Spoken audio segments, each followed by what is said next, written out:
히브리서. 히브리서는 신약 성경 중에서도 저자가 익명으로 남아있는 독특한 책입니다. 초기 기독교 교회는 히브리서의 저자를 사도 바울로로 간주했지만 학자들 사이에서는 이에 대해 다양한 의견이 있습니다. 어떤 이들은 초기 기독교 공동체에 다른 저명한 인물이 저술했을 수도 있다고 주장하는 반면 다른 이들은 공동 저술이라고 주장합니다. 히브리서의 저자가 누구이든 히브리서는 심오한 신학 작품으로 자리매김하고 있습니다. 히브리서는 초기 기독교 공동체가 박해와 중대한 도전에 직면했던 서기 1세기에 쓰여졌을 가능성이 높습니다. 히브리서의 주요 독자는 구약 성경이 정통하고 유대인의 관습과 전통에 대해 깊이 이해하고 있는 유대인 기독교인이었을 가능성이 높습니다. 히브리서는 이러한 초기 신자들이 직면한 고민과 어려움을 해결하고 그리스도에 대한 믿음을 굳건히 유지하도록 격려합니다. 히브리서는 기독교 신앙에 대한 심오한 통찰력을 제공하는 놀라운 경전입니다. 히브리서는 그리스도의 우월성, 믿음의 능력, 예수님의 희생을 통해 세워진 새 언약의 중요성을 강조합니다. 히브리서의 배경, 구조, 핵심 구제를 이해하면 히브리서의 가르침에 대한 이해도가 높아지며 히브리서의 교훈을 우리 삶에 적용할 수 있습니다.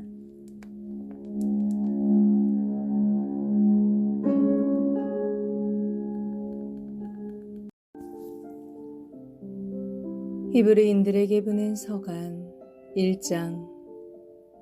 하느님께서 아드님을 통하여 말씀하시다.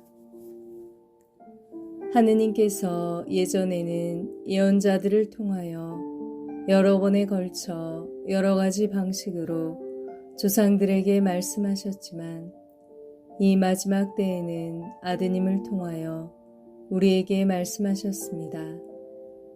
하느님께서는 아드님을 만물의 상속자로 삼으셨을 뿐만 아니라 그분을 통하여 온 세상을 만들기까지 하셨습니다.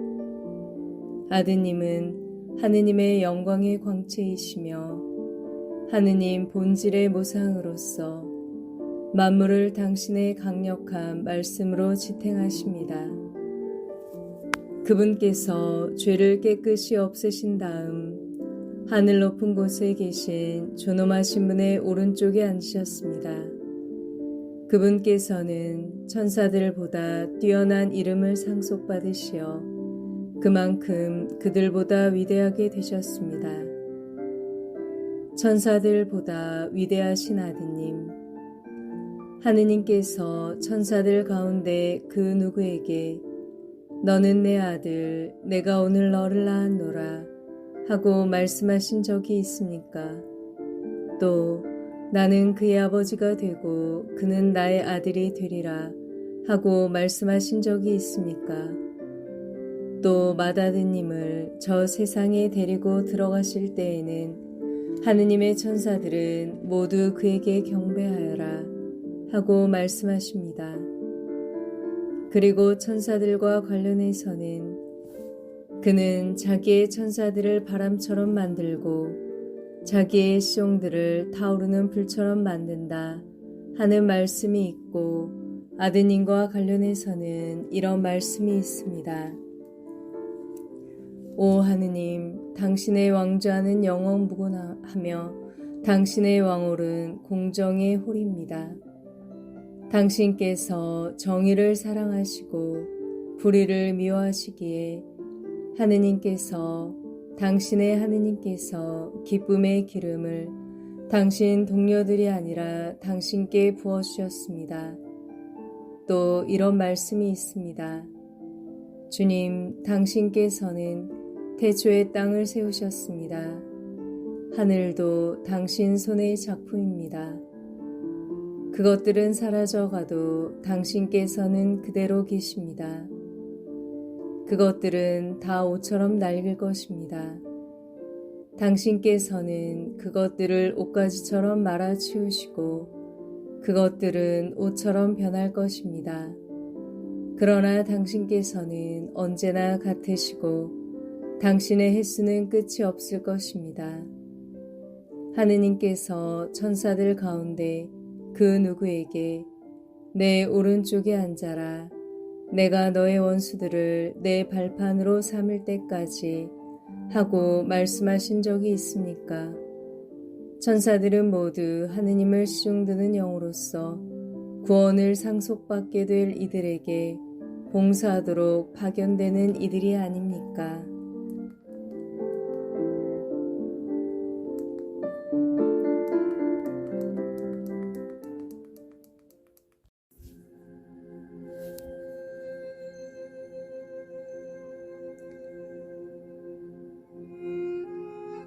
히브리서 2장.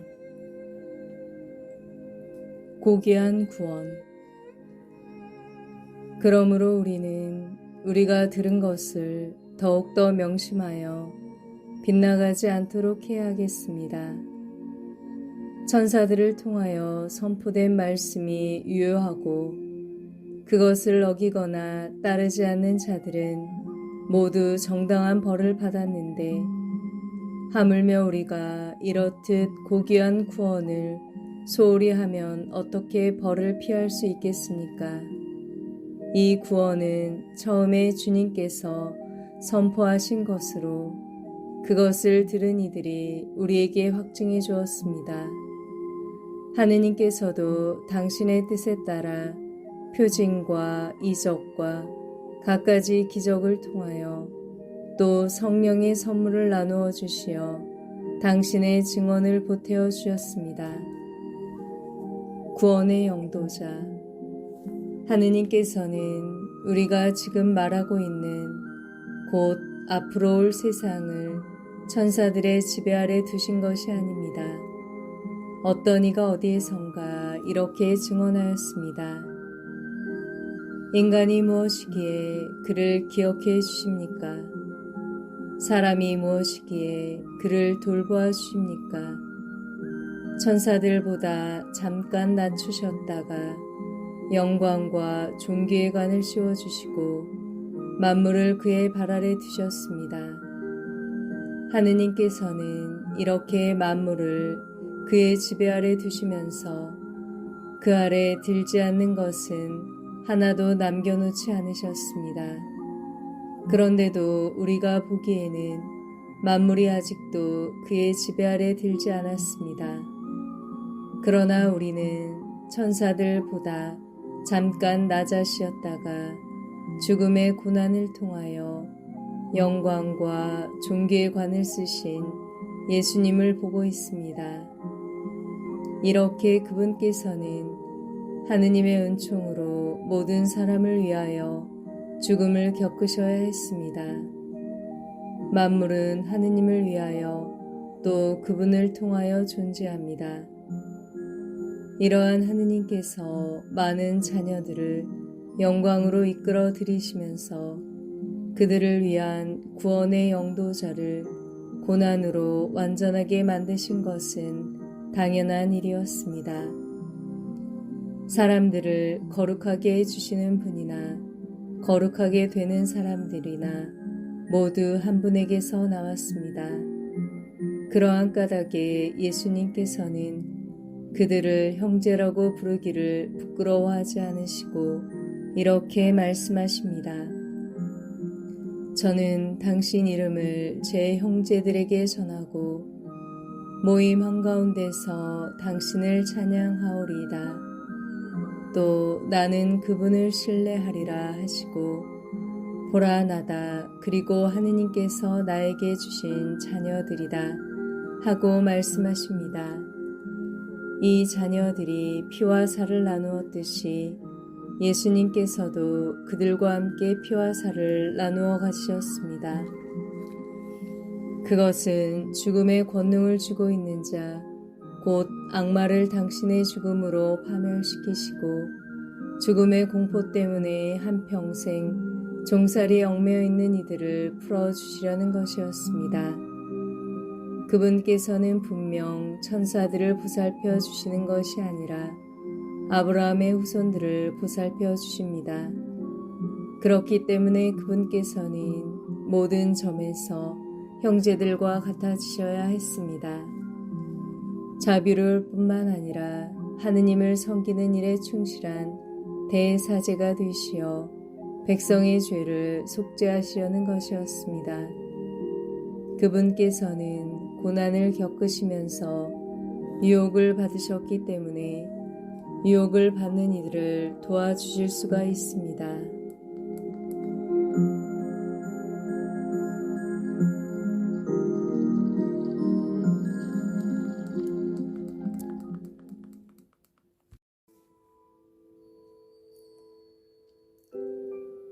히브리서 3장.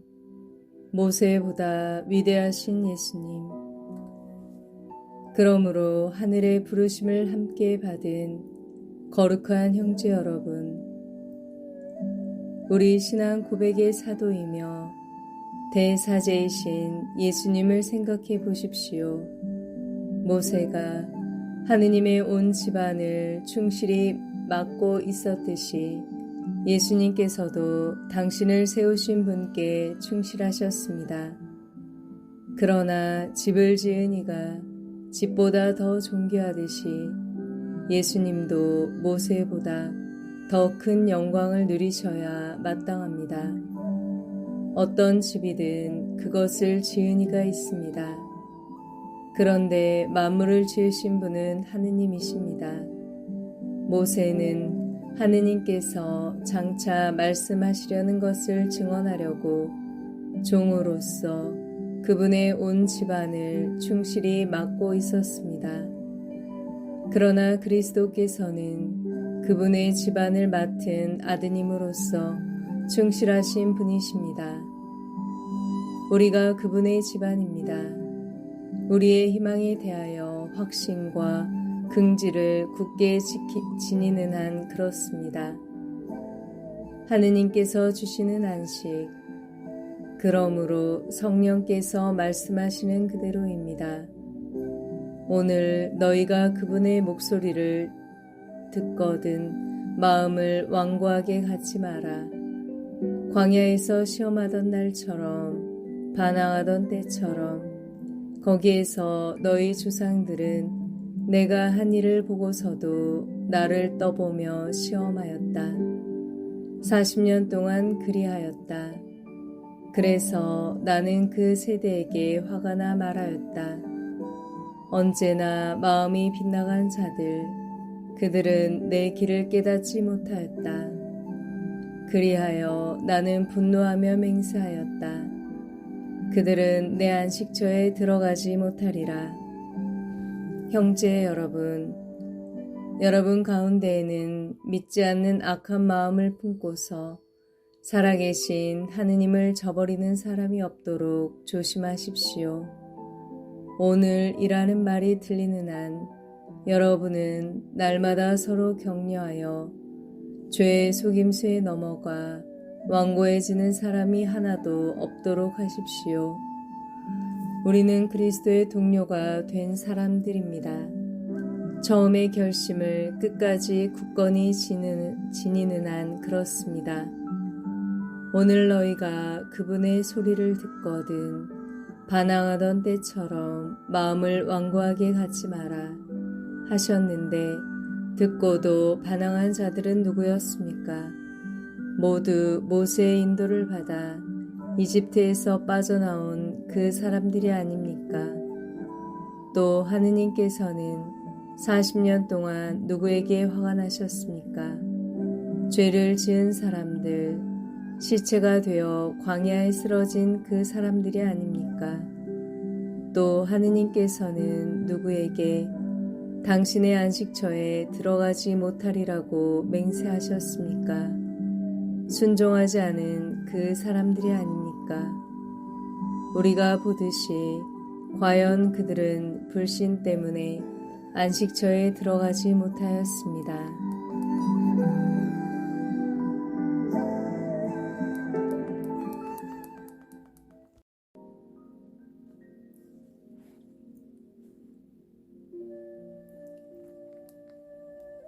히브리서 4장. 그러므로 하느님의 안식처에 들어갈 수 있다는 약속이 계속 유효한데도 여러분 가운데 누가 이미 탈락하였다고 여겨지는 일이 없도록 우리 모두 주의를 기울입시다. 사실 그들이나 우리나 마찬가지로 기쁜 소식을 들었습니다. 그러나 그들이 들은 그 말씀은 그들에게 아무런 이득이 되지 못하였습니다. 그 말씀을 귀여겨 들은 이들과 믿음으로 결합되지 못하였기 때문입니다. 믿음을 가진 우리는 안식처로 들어갑니다. 그것은 하느님께서 그리하여 나는 분노하며 맹세하였다. 그들은 내 안식처에 들어가지 못하리라 하고 말씀하신 그대로입니다. 안식처는 물론 하느님께서 만드신 것들은 세상 창조 때부터 이미 다 이루어져 있었습니다. 사실 일곱째 날에 관하여 어디에선가 이렇게 말하였습니다.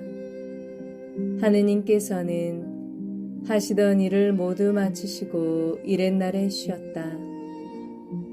또 여기에서는 그들은 내 안식처에 들어가지 못하리라 하였습니다. 그런데 어떤 이들은 그곳에 들어갈 기회가 아직 있고 또 예전에 기쁜 소식을 들은 이들은 순종하지 않은 탓으로 그곳에 들어가지 못하였기에 하느님께서는 다시 오늘이라는 날을 정하셨습니다. 앞서 인용한 대로 오랜 세월이 지난 뒤에 다윗을 통하여 오늘 너희가 그분의 소리를 듣거든 마음을 완고하게 갖지 마라 하고 말씀하실 때 그리하신 것입니다. 만일 여호수아가 그들을 안식처로 이끌었다면 하느님께서 나중에 다른 날에 관하여 말씀하지 않으셨을 것입니다. 그러므로 하느님의 백성에게는 아직도 참 안식이 그대로 남아 있습니다.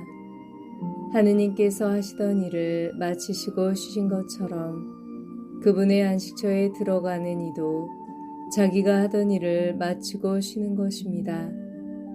그러니 그와 같은 불순종의 본을 따르다가 떨어져 나가는 사람이 없게 우리 모두 저 안식처에 들어가도록 힘씁시다.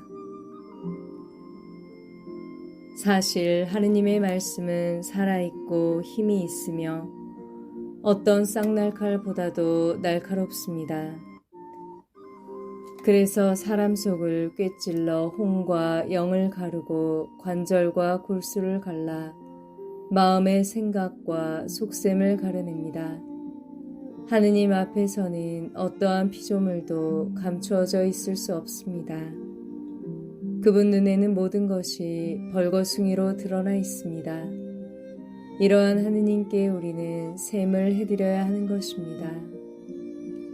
위대한 대사제이신 예수님, 그런데 우리에게는 하늘 위로 올라가신 위대한 대사제가 계십니다. 하느님의 아들 예수님이십니다. 그러니 우리가 고백하는 신앙을 굳게 지켜나아갑시다. 우리에게는 우리의 연약함을 동정하지 못하는 대사제가 아니라 모든 면에서 우리와 똑같이 유혹을 받으신 그러나 죄는 짓지 않으신 대사제가 계십니다. 그러므로 확신을 가지고 은총의 어자로 나아갑시다. 그리하여 자비를 얻고 은총을 받아 필요할 때에 도움이 되게 합시다.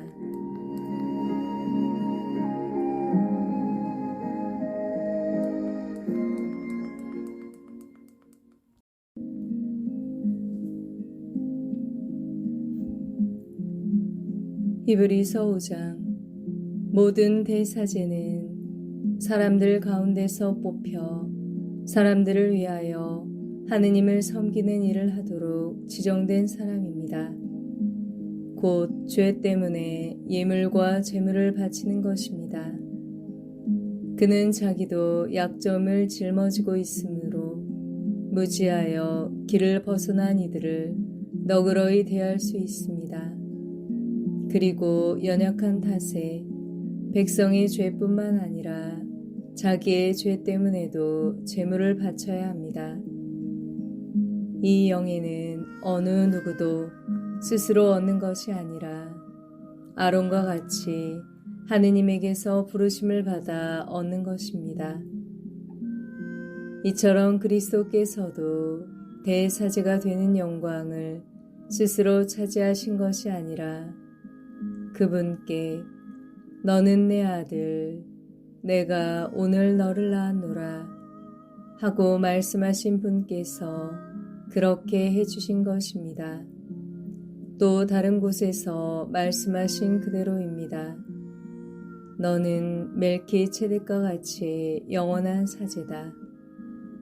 예수님께서는 이 세상에 계실 때 당신을 죽음에서 구하실 수 있는 분께 큰 소리로 부르짖고 눈물을 흘리며 기도와 탄원을 올리셨고 하느님께서는 그 경외심 때문에 들어주셨습니다. 예수님께서는 아드님이시지만 고난을 겪으심으로써 순종을 배우셨습니다. 그리고 완전하게 되신 뒤에는 당신께 순종하는 모든 이에게 영원한 구원의 근원이 되셨으며 하느님에게서 멜키ጼ덱과 같은 대사제로 임명되셨습니다. 성숙한 신앙생활, 이것에 관해서는 우리가 할 말이 많지만 여러분이 알아듣는 데 둔해진 까닭에 설명하기가 어렵습니다. 사실 시간으로 보면 여러분은 벌써 교사가 됐어야 할 터인데 아직도 하느님 말씀의 초보적인 원리를 다시 남에게서 배워야 할 필요가 있습니다. 여러분은 단단한 음식이 아니라 젖이 필요한 사람이 되었습니다. 젖을 먹고 사는 사람은 모두 악이이므로 옳고 그름을 가리는 일에 서툽니다. 단단한 음식은 성숙한 사람들을 위한 것입니다. 그들은 경험으로 좋고 나쁜 것을 분별하는 훈련된 지각을 가지고 있습니다.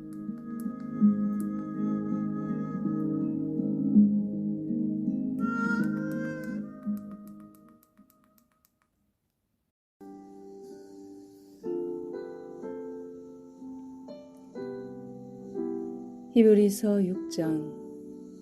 그러므로 그리스도에 관한 초보적인 교리를 놓아두고 성숙한 경지로 나아갑시다. 다시 기초를 닦을 필요는 없습니다. 그 기초는 곧 죽음의 행실에서 돌아서는 회개와 하느님에 대한 믿음, 세례에 관한 가르침과 안수, 죽은 이들의 부활과 영원한 심판입니다. 하느님께서 허락하신다면 우리는 성숙한 경지로 나아갈 수 있을 것입니다. 한번 빛을 받아 하늘의 선물을 맛보고 성령을 나누어 받은 사람들이 또 하느님의 선한 말씀과 앞으로 올 세상의 힘을 맛본 사람들이 떨어져 나가면 그들을 다시 새롭게 회개하도록 만들 수가 없습니다.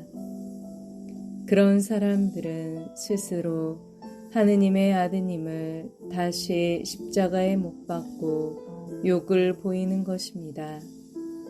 자주 내리는 비를 빨아들여 농사 짓는 이들에게 유익한 농작물을 내주는 땅은 하느님에게서 복을 받습니다. 그러나 가시나무와 엉겅퀴를 내게 되면 쓸모가 없어서 오래지 않아 저주를 받고 마침내는 불에 타버리고 맙니다. 사랑하는 여러분, 우리가 이렇게 말하기는 하지만 여러분에게는 더 좋은 것, 바로 구원에 이르게 하는 것이 있음을 확신합니다. 하느님은 불의한 분이 아니시므로 여러분이 성도들에게 봉사하였고 지금도 봉사하면서 당신의 이름을 위하여 보여준 행위와 사랑을 잊지 않으십니다. 여러분 각자가 희망이 실현되도록 끝까지 같은 열성을 보여주기를 간절히 바랍니다. 그리하여 게으른 사람이 되지 말고 약속된 것을 믿음과 인내로 상속받는 이들을 본받는 사람이 되라는 것입니다. 하느님의 확실한 약속, 하느님께서는 아브라함에게 약속하실 때 당신보다 높은 분이 없어 그러한 분을 두고 맹세하실 수 없었으므로 당신 자신을 두고 맹세하시면서 정령코 나는 너에게 한껏 복을 내리고 너를 한껏 번성하게 해주겠다 하고 말씀하셨습니다. 그리하여 아브라함은 끈기 있게 기다린 끝에 약속된 것을 받았습니다. 사람들은 자기보다 높은 이를 두고 맹세합니다. 그리고 그 맹세는 모든 논쟁을 그치게 하는 보증이 됩니다. 그래서 하느님께서는 약속하신 것을 상속받을 이들에게 당신의 뜻이 변하지 않음을 더욱 분명히 보여주시려고 맹세로 보장해 주셨습니다. 하느님께서 이 두 가지 변하지 않는 사실에 관하여 거짓말을 하신다는 것은 있을 수 없습니다. 이 두 가지로 당신께 몸을 피한 우리가 앞에 놓인 희망을 굳게 붙잡도록 힘찬 격려를 받게 하셨습니다. 이 희망은 우리에게 영혼의 닭과 같아 안전하고 견고하며 또 저 휘장 안에 들어가게 해줍니다. 예수님께서는 멜키ጼ덱과 같은 영원한 대사자가 되시어 우리를 위하여 선구자로 그곳에 들어가셨습니다.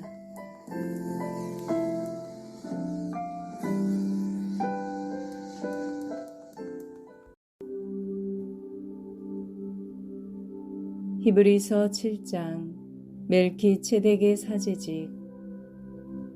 이 멜키ጼ덱은 살레의 임금이며 지극히 높으신 하느님의 사제로서 여러 임금을 무찌르고 돌아오는 아브라함을 만나 그에게 축복하였습니다. 그리고 아브라함은 모든 것의 10분의 1을 그에게 나누어 주었습니다. 먼저 그의 이름은 정의의 임금이라는 뜻입니다. 그는 또한 살렘의 임금, 곧 평화의 임금이었습니다. 그는 아버지도 없고 어머니도 없으며 족보도 없고 생애의 시작도 끝도 없는 이로서 하느님의 아들을 닮아 언제까지나 사제로 남아 있습니다. 그가 얼마나 위대한지 생각해 보십시오. 선조 아브라함도 가장 좋은 전리품에서 10분의 1을 그에게 바쳤습니다. 레위 자손 가운데에서 사제직을 맡는 이들에게는 율법에 따라 백성에게서 11조를 거두는 규정이 있습니다. 백성 역시 그들의 형제로서 같은 아브라함의 소생인데도 그렇습니다. 그런데 멜키ጼ덱은 그들의 족보에 들지 않았으면서도 아브라함에게서 11조를 받았고 약속을 받으니 그에게 축복해 주었습니다. 따질 것도 없이 축복은 아랫사람이 윗사람에게서 받는 법입니다. 그리고 한쪽에서는 언젠가 죽을 인간들이 11조를 받고 다른 쪽에서는 아직도 살아있다고 성경에서 증언하는 이가 그것을 받았습니다. 이를테면 11조를 받는 레위도 아브라함을 통하여 11조를 바친 셈입니다. 멜키ጼ덱이 아브라함을 만났을 때 레위가 자기 조상의 몸속에 있었기 때문입니다. 멜기체덱과 같은 대사제, 백성은 레위의 사제직을 바탕으로 율법을 받았는데 만일 그 사제직으로 완전성에 이를 수가 있다면 아론과 같은 사제를 임명하지 않고 멜기세덱과 같은 다른 사제를 세울 필요가 어디 있었겠습니까? 사제직이 변하면 율법에도 반드시 변화가 생기기 마련입니다. 여기에서 말하는 분은 다른 지파에 속하신 분으로서 그 지파에서는 아무도 제단에서 직무를 수행한 적이 없습니다. 우리의 주님께서 유다 지파에서 나오신 것은 명확합니다. 그런데 모세는 사제들에게 관하여 말할 때에 이 지파를 언급한 적이 없습니다. 멜기체덱과 닮은 다른 사제께서 나오시면 더욱 분명해집니다. 그분께서는 육적인 혈통과 관련된 율법 규정이 아니라 불멸하는 생명의 힘에 따라 사제가 되셨습니다. 너는 멜기체덱과 같이 영원한 사제다 하고 성경에서 증언하기 때문입니다. 예전의 규정은 무력하고 무익하기 때문에 폐지되었습니다. 사실 율법은 아무것도 완전하게 하지 못하였습니다. 그러나 더 나은 희망이 주어져 우리는 그것을 통하여 하느님께 다가갑니다. 이 일은 하느님의 맹세 없이 이루어진 것이 아닙니다.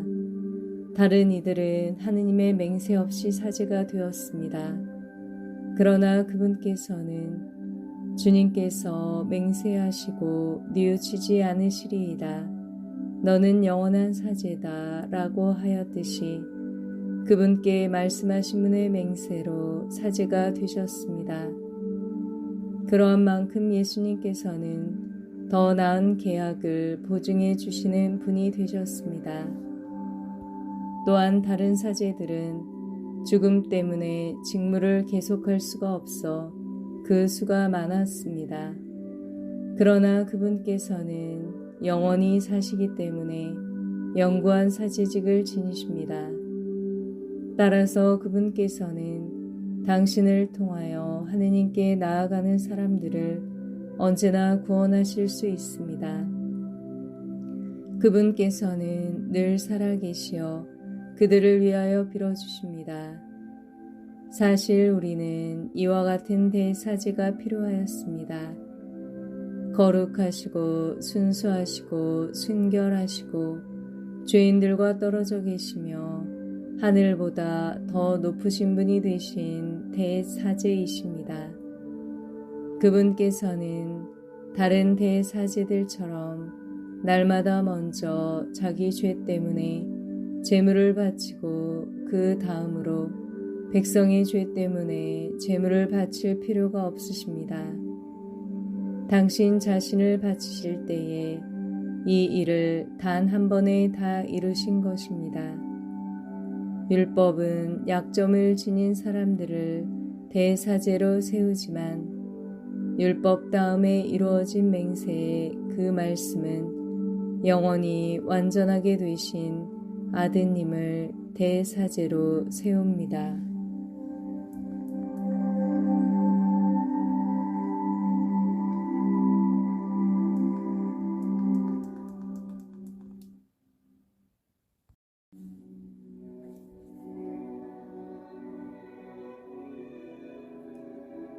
히브리서 8장 새 계약의 대사제.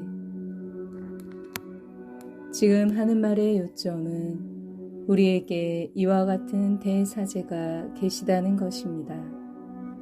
곧 하늘에 계신 존엄하신 분의 어좌 오른쪽에 앉으시어 사람이 아니라 주님께서 세우신 성소와 참 성막에서 직무를 수행하시는 분입니다. 모든 대사제는 예물과 제물을 바치도록 임명된 사람입니다. 그러므로 대사제도 무엇인가 바칠 것이 있어야 합니다. 만일 그분께서 세상에 계시면 사제가 되지 못하십니다. 율법에 따라 예물을 바치는 사제들이 있기 때문입니다. 모세가 성막을 세우려고 할 때에는 지시를 받은 대로 그들은 하늘에 있는 성소의 모상이며 그림자에 지나지 않는 성소에서 봉직합니다. 하느님께서 자, 내가 이 산에서 너에게 보여준 모형에 따라 모든 것을 만들어라 하고 말씀하신 것입니다. 그런데 이제 그리스도께서는 더 훌륭한 직무를 맡으셨습니다. 더 나은 약속을 바탕으로 세워진 더 나은 계약의 중개자이시기 때문입니다. 저 첫째 계약에 결함이 없었다면 다른 계약을 찾을 까닭이 없었을 것입니다. 그런데 하느님께서는 그들의 결함을 꾸짖으시며 이렇게 말씀하십니다. 보라, 그날이 온다. 주님께서 말씀하신다. 그때 나는 이스라엘 집안과 유다 집안과 새 계약을 맺으리라. 그것은 내가 그 조상들의 손을 잡고 이집트 땅에서 이끌고 나올 때에 그들과 맺었던 계약과는 다르다. 그들이 내 계약을 지키지 않아 나도 그들을 돌보지 않았다. 주님께서 말씀하신다. 그 세대가 지난 뒤에 내가 이스라엘 집안과 맺어줄 계약은 이러하다. 주님께서 말씀하신다. 나는 그들의 생각 속에 내 법을 넣어주고 그들의 마음에 그 법을 새겨주리라. 그리하여 나는 그들의 하느님이 되고 그들은 나의 백성이 되리라. 그때에는 아무도 자기 이웃에게 아무도 제 형제에게 주님을 알아라 하고 가르치지 않으리라. 그들이 낮은 사람부터 높은 사람까지 모두 나를 알게 될 것이기 때문이다. 나는 그들의 불의를 너그럽게 보아주고 그들의 죄를 더 이상 기억하지 않으리라. 하느님께서는 새 계약이라는 말씀을 하심으로써 첫째 계약을 낡은 것으로 만드셨습니다. 낡고 오래된 것은 곧 사라집니다.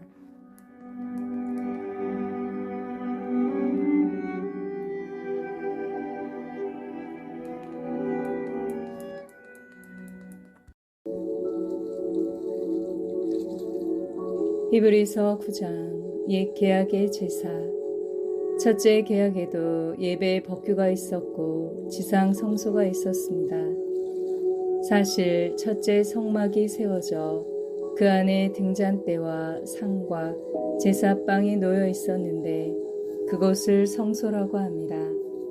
둘째 휘장 뒤에는 지성소라고 하는 성막이 있었습니다. 거기에는 금으로 된 분향제단과 온통 금으로 입힌 계약궤가 있었고 그 속에는 만나가 든 금 항아리와 싹이 돋은 아론의 지팡이와 계약의 판들이 들어 있었습니다. 그리고 궤 뒤에는 영광의 거룹들이 속죄판을 덮고 있었습니다. 지금은 이런 것들을 자세히 말할 때가 아닙니다. 이러한 것들을 갖춘 뒤 사제들은 언제나 첫째 성막으로 들어가 예배를 집전합니다. 둘째 성막에는 대사제만 1년에 단 한 번 들어가는데 그때에는 반드시 자기와 백성이 모르고 지은 죄 때문에 바치는 피를 가지고 들어갑니다. 이로써 첫째 성막이 서 있는 동안에는 아직 성소로 들어가는 길이 드러나지 않았음을 성령께서 보여주시는 것입니다. 이는 현 시대를 가리키는 상징입니다. 예물과 제물을 바치기는 하지만 그것들이 예배하는 이의 양심을 완전하게 해주지는 못합니다. 먹는 것과 마시는 것과 몸을 씻는 여러 가지 예식과 관련될 뿐입니다. 이 모든 것은 새 질서의 시대가 시작될 때까지만 부과된 외적인 법규일 따름입니다. 새 계약의 제사. 그러나 그리스도께서는 이미 이루어진 좋은 것들을 주관하시는 대사지로 오셨습니다. 그분께서는 사람 손으로 만들지 않은 곧 이 피조물에 속하지 않는 더 훌륭하고 더 완전한 성막으로 들어가셨습니다. 염소와 송아지의 피가 아니라 당신의 피를 가지고 단 한 번 성소로 들어가시어 영원한 해방을 얻으셨습니다.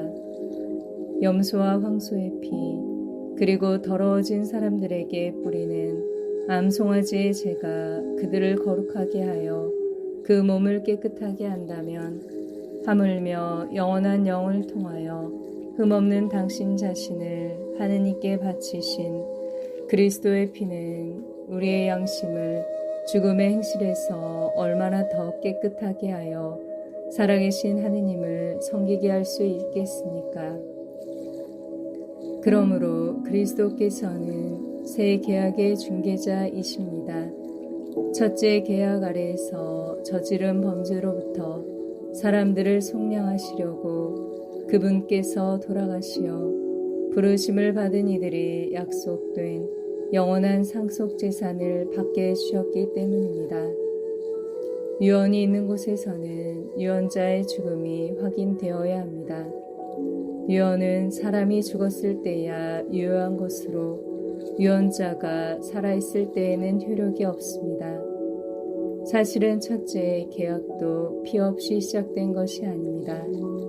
모세는 율법에 따라 온 백성에게 모든 계명을 선포하고 나서 물과 종 양털과 무술초와 함께 송아지와 염소의 피를 가져다가 계약의 책과 온 백성에게 뿌리며 이는 하느님께서 너희에게 명령하신 계약의 피다 하고 말하였습니다. 그리고 성막과 의식에 쓰이는 모든 기물에도 같은 방식으로 피를 뿌렸습니다. 율법에 따르면 거의 모든 것이 피로 깨끗해지고 피를 쏟지 않고서는 죄의 용서가 이루어지지 않습니다.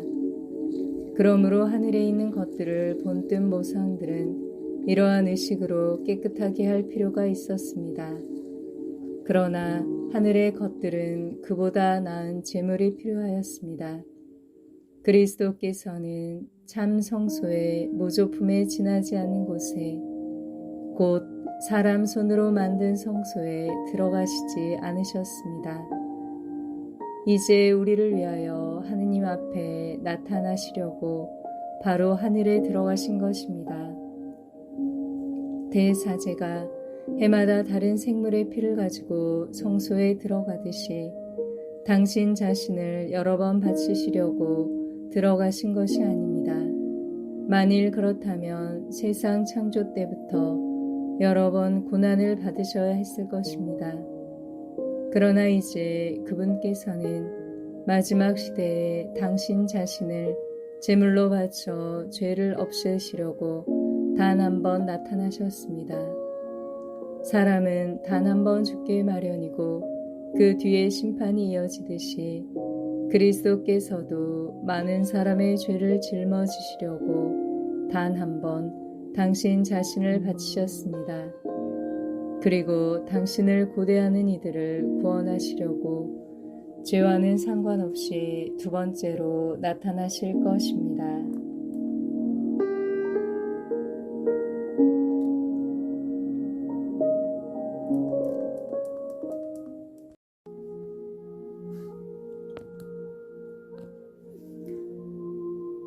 히브리서 10장. 유일한 희생제사의 효과. 율법은 장차 일어날 좋은 것들의 그림자만 지니고 있을 뿐 바로 그 실체의 모습은 지니고 있지 않으므로 해마다 계속해서 바치는 같은 제물로는 하느님께 나아가는 이들을 완전하게 할 수 없습니다. 만일 완전하게 할 수 있었다면 예배하는 이들이 한번 깨끗해진 다음에는 더 이상 죄 의식을 가지지 않아 제물을 바치는 일도 중단되지 않았겠습니까? 그러한 제물로는 해마다 죄를 기억하게 될 뿐입니다. 황소와 염소의 피가 죄를 없애지 못하기 때문입니다. 그러한 까닭에 그리스도께서는 세상에 오실 때에 이렇게 말씀하셨습니다. 당신께서는 제물과 예물을 원하지 않으시고 오히려 저에게 몸을 마련해 주셨습니다. 번제물과 속죄 제물을 당신께서는 기꺼워하지 않으셨습니다. 그리하여 제가 아뢰었습니다. 보십시오, 하느님. 두루마리의 저에 관하여 기록된 대로 저는 당신의 뜻을 이루러 왔습니다. 그리스도께서는 먼저 제물과 예물을 또 번제물과 속죄 제물을 당신께서는 원하지도 기꺼워하지도 않으셨습니다. 하고 말씀하시는데 이것들은 율법에 따라 바치는 것입니다. 그 다음에는 보십시오. 저는 당신의 뜻을 이루러 왔습니다. 하고 말씀하십니다. 두 번째 것을 세우시려고 그리스도께서 첫 번째 것을 치우신 것입니다. 이 뜻에 따라 예수 그리스도의 몸이 단 한 번 바쳐짐으로써 우리가 거룩하게 되었습니다. 모든 사제는 날마다 서서 같은 제물을 거듭 바치며 직무를 수행하지만 그러한 것들은 결코 죄를 없애지 못합니다. 그러나 그리스도께서는 죄를 없애시려고 한 번 제물을 바치시고 나서 영구히 하느님의 오른쪽에 앉으셨습니다. 이제 그분께서는 당신의 원수들이 당신의 발판이 될 때까지 기다리고 계십니다.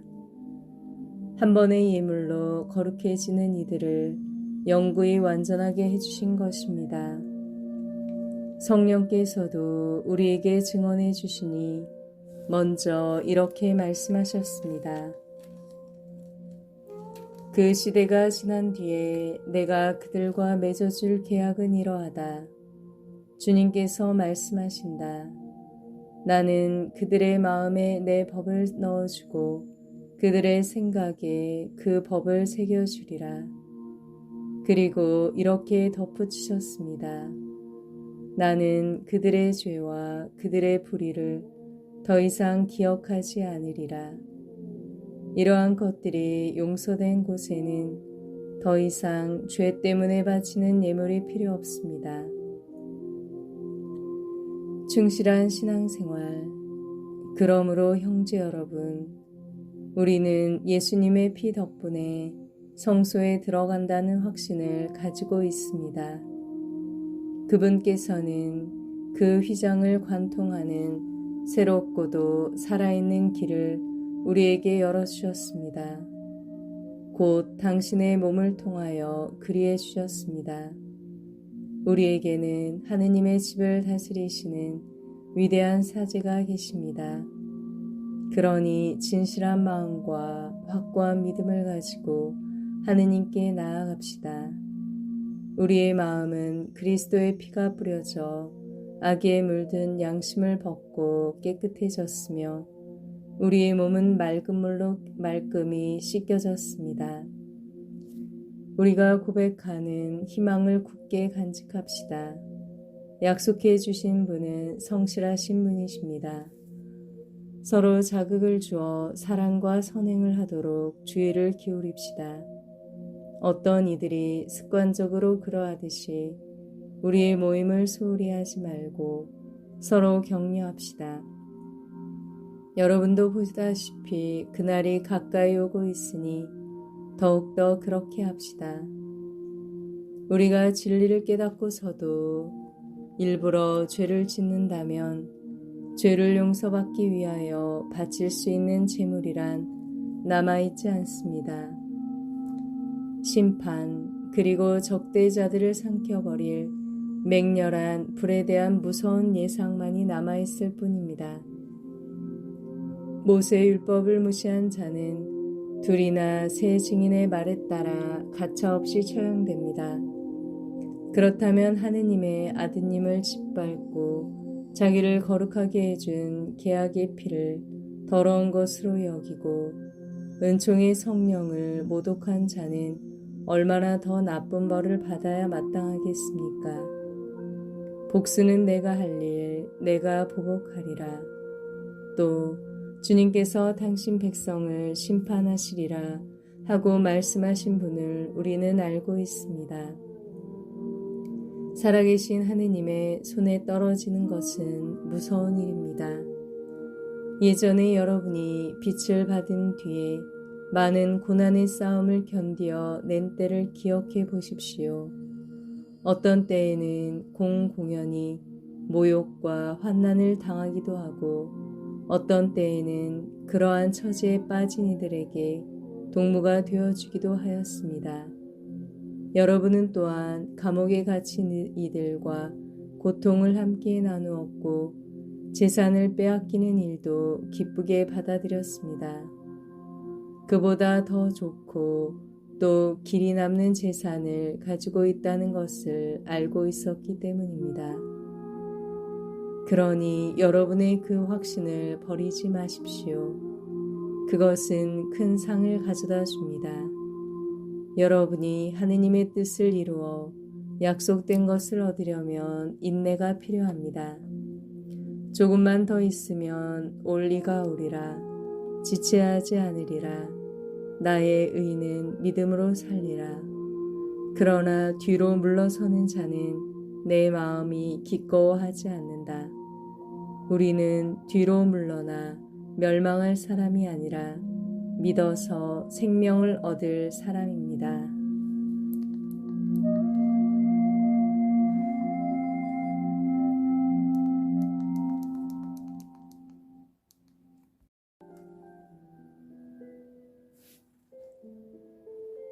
히브리서 11장. 믿음은 우리가 바라는 것들의 보증이며 보이지 않는 실체들의 확증입니다. 사실 옛사람들은 믿음으로 인정을 받았습니다. 믿음으로써 우리는 세상이 하느님의 말씀으로 마련되었음을, 따라서 보이는 것이 보이지 않는 것에서 나왔음을 깨닫습니다. 믿음으로써 아벨은 카인보다 나은 제물을 하느님께 바쳤습니다. 믿음 덕분에 아벨은 의인으로 인정받고 하느님께서는 그의 예물을 인정해 주셨습니다. 그는 죽었지만 믿음 덕분에 여전히 말을 하고 있습니다. 믿음으로써 에녹은 하늘로 들어 올려져 죽음을 겪지 않았습니다. 하느님께서 그를 하늘로 들어 올리셨기 때문에 아무도 그를 더 이상 볼 수가 없었습니다. 그는 하늘로 들어 올려지기 전에 하느님의 마음에 들었다고 인정을 받았습니다. 믿음이 없이는 하느님 마음에 들 수 없습니다. 하느님께 나아가는 사람은 그분께서 계시다는 것과 그분께서 당신을 찾는 이들에게 상을 주신다는 것을 믿어야 합니다. 믿음으로써 노아는 아직 보이지 않는 일에 관하여 지시를 받고 경건한 마음으로 방주를 마련하여 자기 집안을 구하였습니다. 그는 믿음으로 세상을 단죄하고 믿음에 따라 받는 의로움을 상속받게 되었습니다. 믿음으로써 아브라함은 장차 상속 재산으로 받을 곳을 향하여 떠나라는 부르심을 받고 그대로 순종하였습니다. 그는 어디로 가는지도 모르고 떠난 것입니다.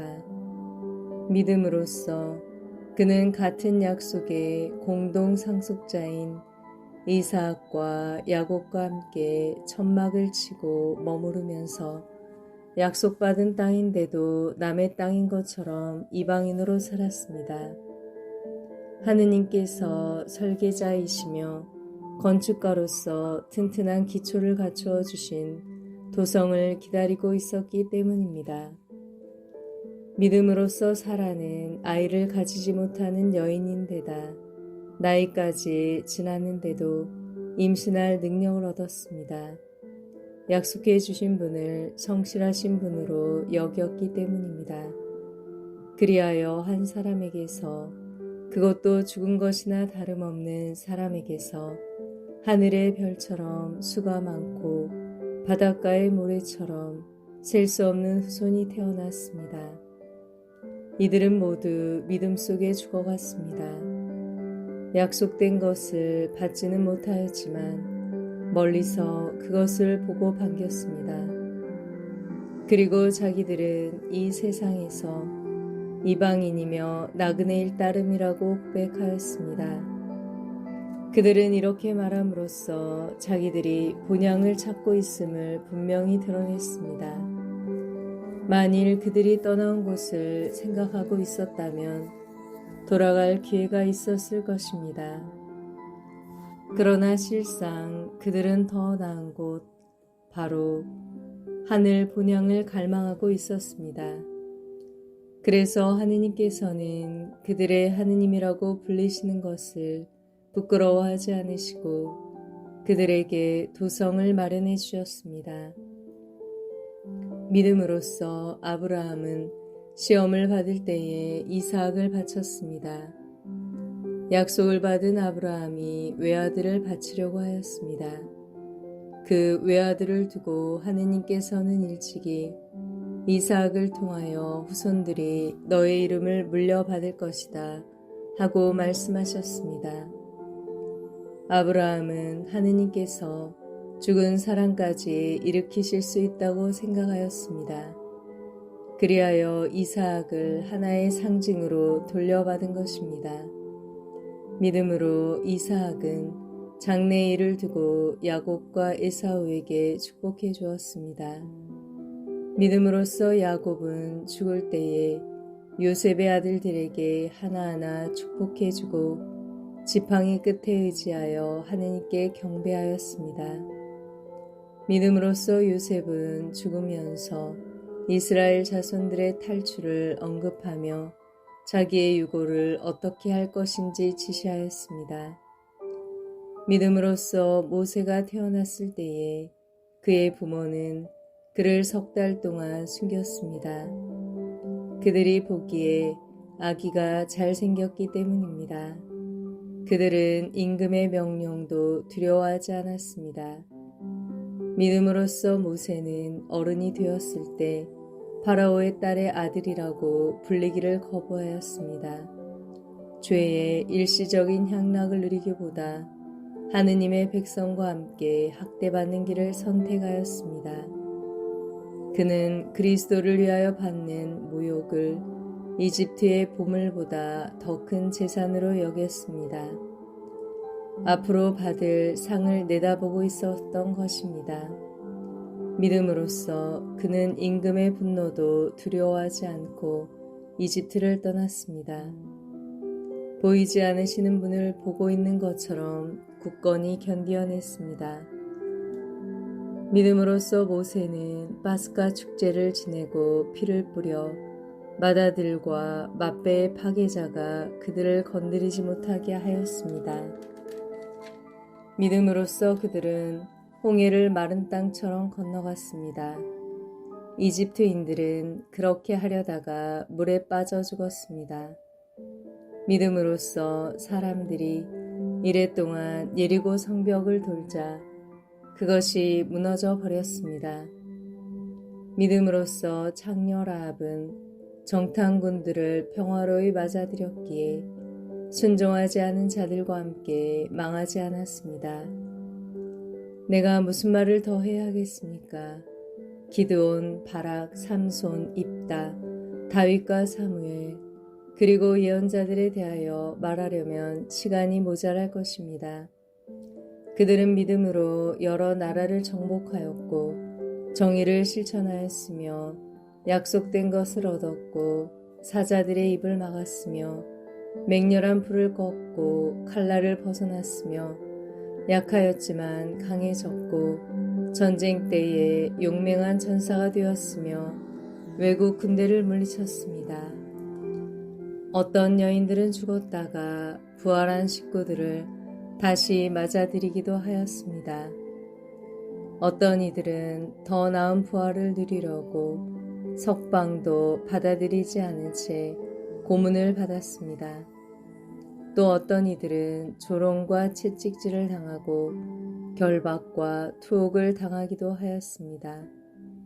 또 돌에 맞아 죽기도 하고 톱으로 잘리기도 하고 칼에 맞아 죽기도 하였습니다. 그들은 궁핍과 고난과 학대를 겪으며 양 가죽이나 염소 가죽만 두른 채 돌아다녔습니다. 그들에게는 세상이 가치없는 곳이었습니다. 그래서 광야와 산과 동굴과 땅굴을 헤매고 다녔습니다. 이들은 모두 믿음으로 인정을 받기는 하였지만 약속된 것을 얻지는 못하였습니다. 하느님께서 우리를 위하여 더 좋은 것을 내다보셨기 때문에 우리 없이 그들만 완전하게 될 수가 없었던 것입니다.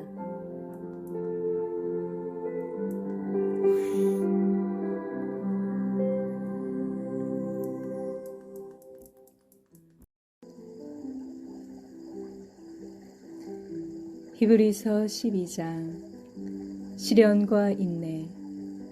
그러므로 이렇게 많은 증인들이 우리를 구름처럼 에워싸고 있으니 우리도 온갖 짐과 그토록 쉽게 달라붙는 죄를 벗어버리고 우리가 달려야 할 길을 꾸준히 달려갑시다. 그러면서 우리 믿음의 영도자이시며 완성자이신 예수님을 바라봅시다. 그분께서는 당신 앞에 놓인 기쁨을 내다보시면서 부끄러움도 아랑곳하지 않으시고 십자가를 견뎌내시어 하느님의 어자 오른쪽에 앉으셨습니다. 죄인들의 그러한 적대 행위를 견뎌내신 분을 생각해 보십시오. 그러면 낙심하여 지쳐버리는 일이 없을 것입니다. 여러분은 죄에 맞서 싸우면서 아직 피를 흘리며 죽는 데까지 이르지는 않았습니다. 여러분은 하느님께서 여러분을 자녀로 대하시면서 내리시는 권고를 잊어버렸습니다. 내 아들아, 주님의 훈육을 하찮게 여기지 말고 그분께 책망을 받아도 낙심하지 마라. 주님께서는 사랑하시는 이를 훈육하시고 아들로 인정하시는 모든 이를 채찍질하신다. 여러분의 시련을 훈육으로 여겨 견디어내십시오.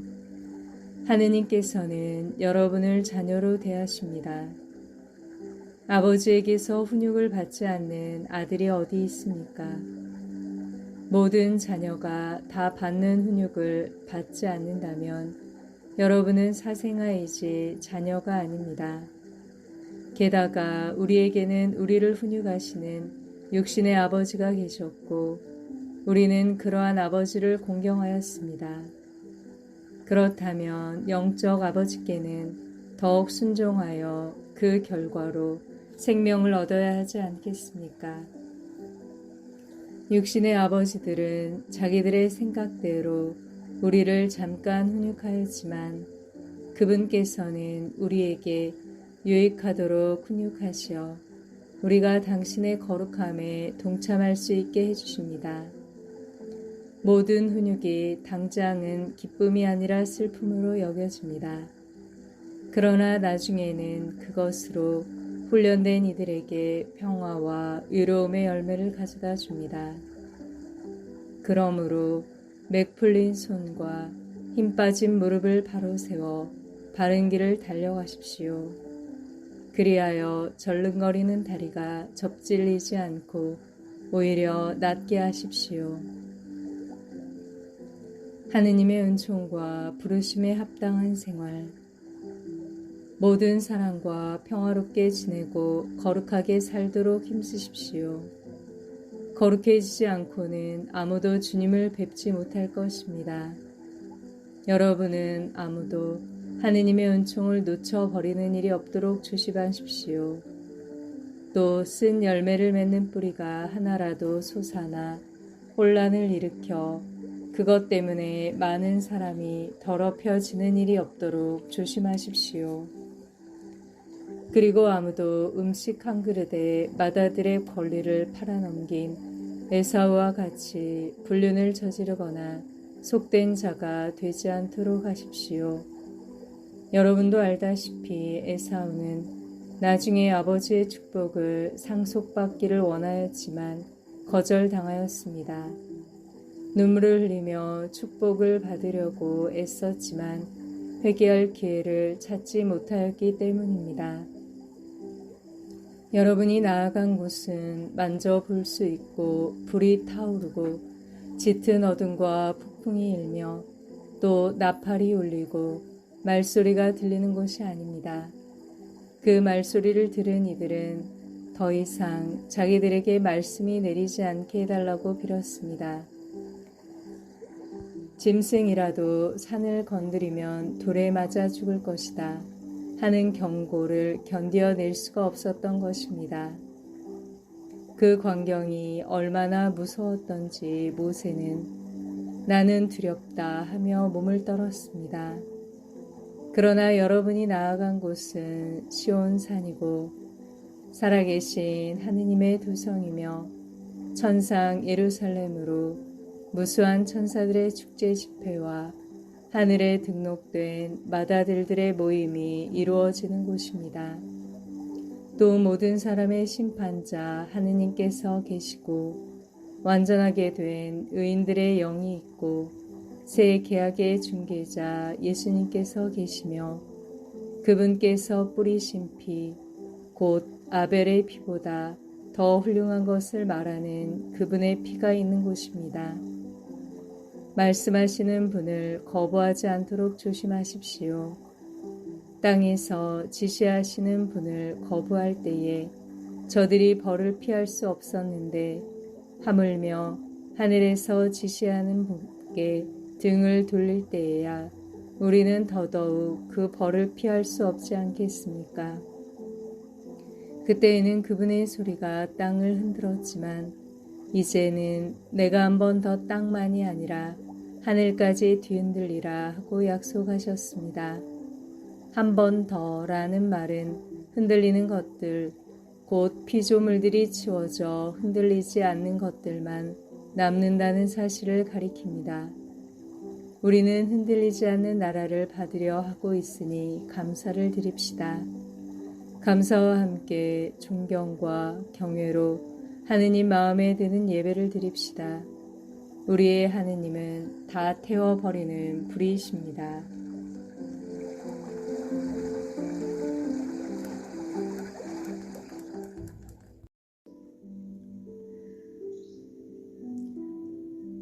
히브리서 13장 참된 공동체 형제를 계속 실천하십시오.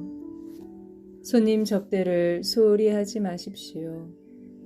손님 접대를 하다가 어떤 이들은 모르는 사이에 천사들을 접대하기도 하였습니다.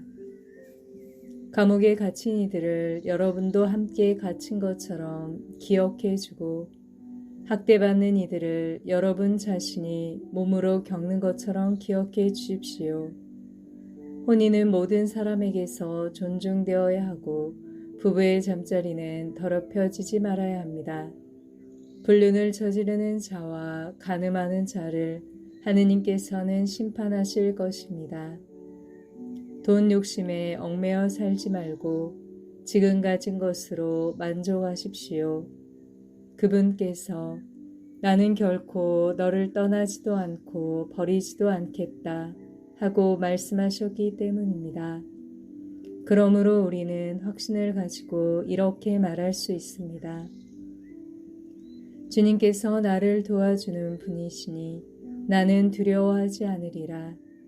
사람이 나에게 무엇을 할 수 있으랴. 하느님의 말씀을 일러준 여러분의 지도자들을 기억하십시오.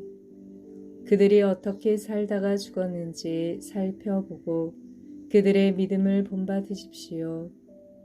예수 그리스도는 어제도 오늘도 또 영원히 같은 분이십니다. 갖가지 이상한 가르침에 끌려가지 마십시오. 음식에 관한 규정이 아니라 은총으로 마음을 굳세게 하는 것이 좋습니다. 그 규정에 따라 살아간 이들은 아무런 이득을 얻지 못하였습니다.